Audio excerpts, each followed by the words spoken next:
Welcome to MMA Play 365. I'm Newsome and I'm here to give you a Base AI recap from last weekend's event at UFC 290 from our UFC prediction software here at MMA Play 365. It was a phenomenal event just to watch, one of the best pay-per-views we've seen in years, and Base AI absolutely crushed it as well. Across the straight pit prediction accuracy, there was 10 correct predictions, 10 correct winners out of 13 fights, so 77% overall on the win-loss. But there's plenty to dive into with value, with solid picks and predictions, and breaking down, the methods of victory, the rounds and methods of victory, adding in some education pieces as well, so it can help you learn how to use Base AI to help beat the bookies and cash your bets, make money. So we've got all that to go into, and we're going to start, as always, in our value section. And the first fight to talk about is actually the rematch, one of the fights that I personally was really looking forward to. We've got Alonzo Menifield versus Jimmy Crute. Now, like I said, the initial fight that both of these fighters had were very close. Both had the defined paths to victory in that fight, and those defined paths to victory will, of course, moved over to this event as well, in this fight. So Base AI had it very close. It had Menifield to win at 49.68%. So technically, due to a 0.32%, it was an incorrect prediction. However, it's pretty much as close to a coin flip as you're ever going to get with a Base AI prediction. So yeah, it was just flip a coin. And now with Menifield was the underdog in this fight. He opened initially the very slight favourite, but closed the underdog. But at 49.68%, Base AI was saying that Menifield should have been plus money, but only plus 101. So like I say, Menifield opened at minus 125, but all the money was pouring in on Crute throughout fight week, and Menifield ended up closing at plus 135. He was plus money, I think, when the Base AI predictions were loaded onto the MMA Play 365 hub. So yeah, really solid prediction. There was value there, plus money. Sure, it was plus 101 that Base was saying that Menifield should have been. But look, if you're getting plus 110, plus 120, plus 130, up to plus 135, then there's some value there for sure. Now, the next tier that we're going to look into is Menifield to win inside the distance. So that's adding your KO, TKO and your submission together. Now, inside the distance, Base AI had at 42%. At 42%, the odds implied on that percentage is plus 138. If you were betting Alonzo Menifield to win inside the distance, you'd have got anything from plus 150 to plus 160. So again, you've still got some value. Now, where this was a little bit sketchy is, of course, Menifield, his main path to victory would have been the knockout, the TKO with the power that he has. But he did submit Jimmy Crute, which was a surprise. This is MMA, surprises happen. Crute is a legit grappler, so to see Menifield submit him was quite surprising. However, from Base AI's perspective, Base AI did have the KO TKO as the most probable method of victory. But just from a fun perspective, Base AI also had the submission at 9%. Now, even at 9%, the odds implied there is plus 1011, and you'd have got a plus 2,000 ticket at the bookies. So there was still value on the submission, but of course, I doubt anybody would have played the submission there. The percentage was low, and if you know anything about Menifield as a fighter, you wouldn't have gone for submission. But just for a little fun on the plus point in regards to the value. So yeah, we've got Menifield's money line with value. We've got inside the distance with value as the main two plays that you probably would have had on this card. If you did play the KO TKO, then again, you would have fell short, unfortunately. But sometimes that's why it's better to play inside the distance, because this is MMA and always crazier things have happened. So, for me, unless there's crazy value in that KO TKO, it would have just been an inside the distance job. So even though it was an incorrect prediction overall, Base AI, like I said, 49.68%, and technically an incorrect prediction, but there was still a lot of value there. And the next fight with value was actually the flyweight championship fight with Alexandre Pantoja versus Brando Moreno. Pantoja to win, Base AI had at 52%. At 52%, the odds implied there is minus 108. So Base AI was saying that it should have basically been a pick'em. And again, it's pretty much a coin flip, even though this is technically a correct prediction from Base AI. Again, at 52%, it is a coin flip. And the thing is with Pantoja, he was the underdog. He opened, or well, not opened, but he first settled at around plus 140. But by the time the Bayes AI predictions were loaded onto the MMAPlay365 website, he was plus 150, plus 160, all the way up to plus 170, which is where I bet him at plus 170. And he even climbed as high as like plus 185. So for 52%, although Bayes AI is saying that it's pretty much a coin flip with a slight edge on Pantoja, there's still a ton of value there because Bayes AI is saying that there should have been a minus in front of Pantoja's odds, but instead you've not only got plus money, but you're getting plus 160, plus 170, up to plus 185. So yeah, a ton of value on the new flyweight champion, and another great prediction from Bayes AI.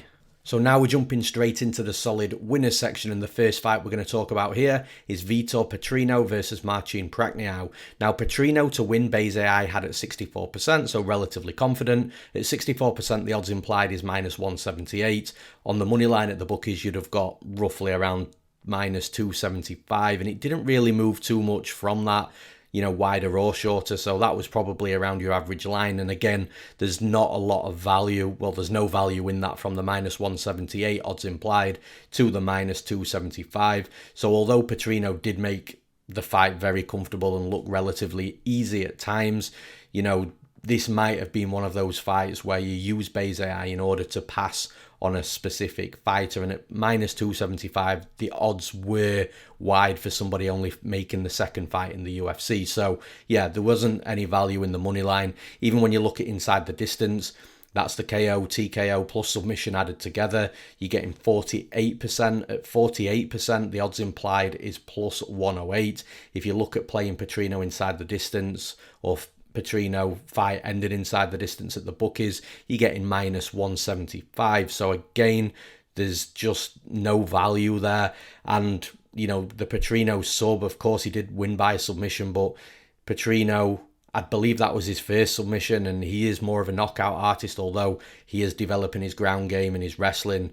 We can see clearly fight by fight, but the Petrino sub from Bayes AI was 0.14%, so it was such a significantly low percentage that it wouldn't have been playable. So although it was a solid winner because Bayes AI technically got it right, and look, for this type of fight, Petrino might have been a parlay piece for somebody that's using Bayes AI for a fun gambler's perspective. If you're not too bothered about finding the value and, trying to beat the bookies long term, and you just want a parlay piece, then Petrino inside the distance or Petrino just to win outright could have been some fun parlay pieces. So that's why it's in the solid winners section, because it is a winning prediction from Bayes AI.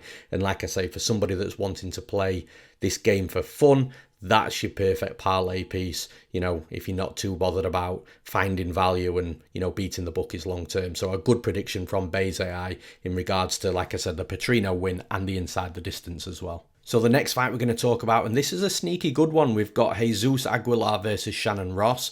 Now, Aguilar to win, Bayes AI had at 71%, very, very confident. Basically, 71% odds implied is minus 245. Now, when the odds opened for this Aguilar versus Ross fight, Aguilar was minus 300, but all that money came in on Shannon Ross, and Aguilar actually closed at around minus 140, and it settled at minus 140 for a few days as well. Again, depending on which book you're looking at, other books maybe had it at minus 150, minus 155, but still, it's 71%. Bayes AI is saying that Aguilar should have been minus 245, so Bayes AI was pretty much agreeing or closer to agreeing at the opening line to the closing line, but the closing line provided a lot of value here because, like I said, Bayes was thinking that it should have been minus 245 and you're getting around minus 140, so there's plenty of value on the money line. Now, going one step further, Aguilar inside the distance, so your KO, TKO plus your submission added together, that's 55%, which odds implied on 55% is minus 122, and you could have got plus money here. You could have got anywhere from plus 110 to plus 160 for Aguilar to win inside the distance.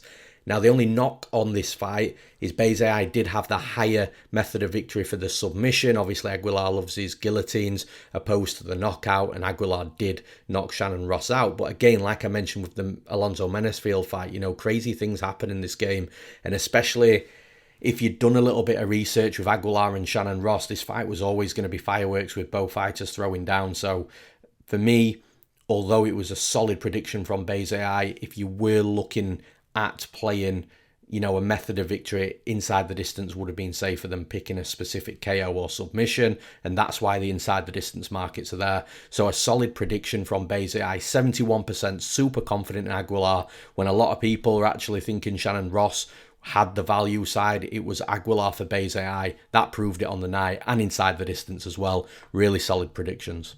And the next fight to talk about, Robbie Lawler, ruthless Robbie Lawler, in his retirement fight, went out in a blaze of glory. Fairy tales are real in MMA. Robbie Lawler versus Niko Price. And this had, some real good predictions from Bezai across the board. So the first one was Bezai actually favoured Robbie Lawler to win at 52%. At 52%, the odds implied is minus 108. So basically, Bezai was saying that it should have been a pick'em, a coin flip. But you'd have actually got Lawler anywhere from plus 135 opener. It hit plus 220 at one point, settled at around plus 200. I think it closed at around plus 180.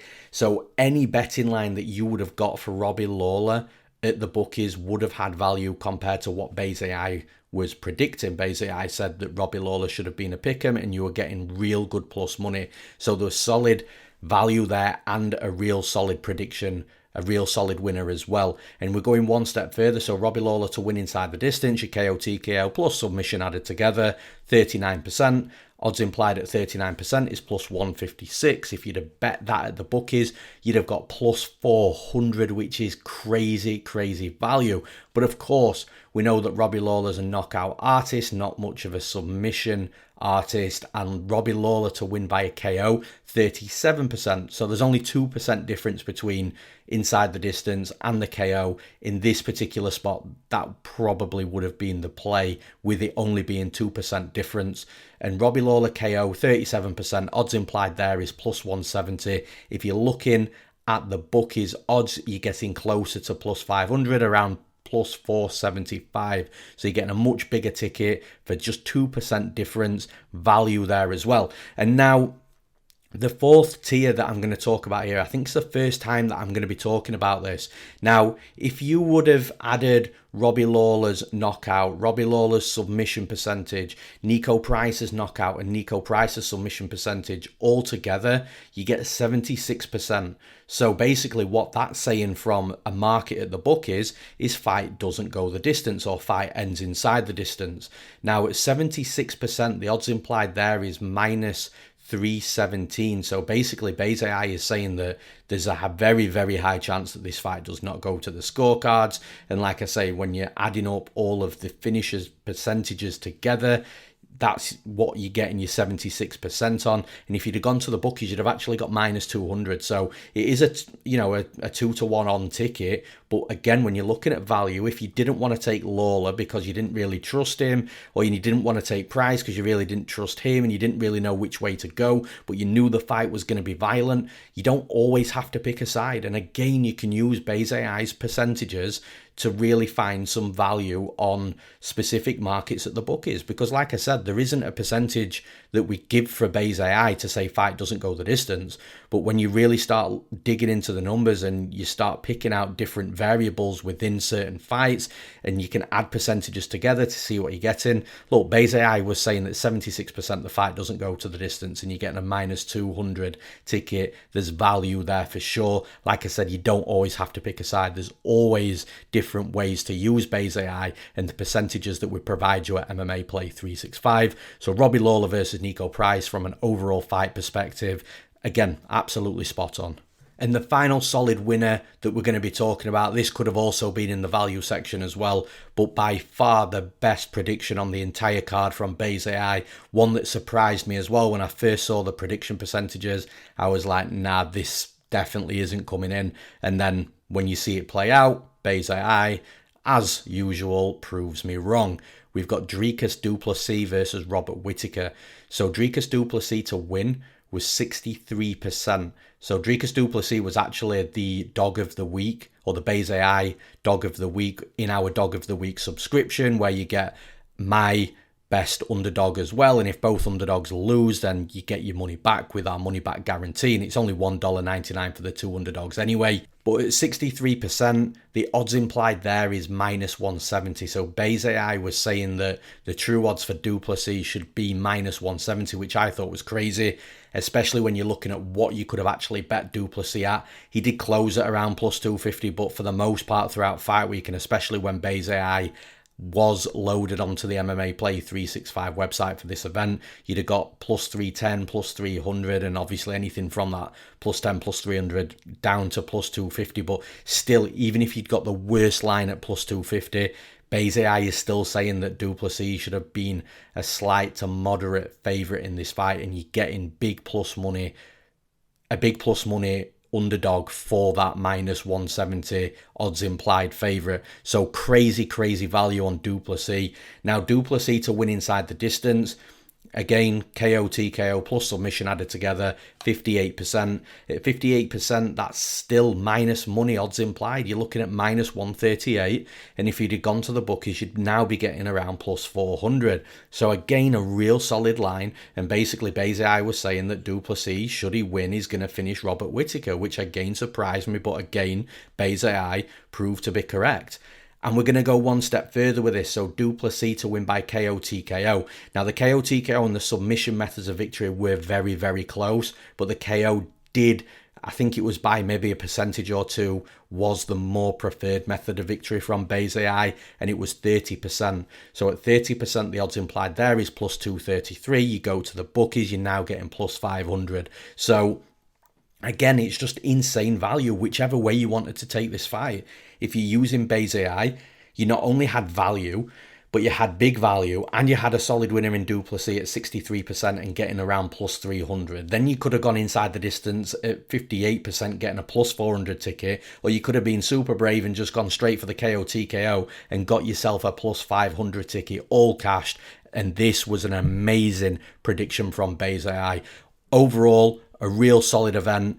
Like I said, 10 correct predictions from 13, and then we've had plenty of individual fights that Base AI did a really good job on the methods of victory with different betting markets. So once again, super impressed by Base AI, and I'm going to be looking forward to next week at UFC Vegas 77. And until then, I'm Newsome. Thanks for listening, and we'll see you again next time.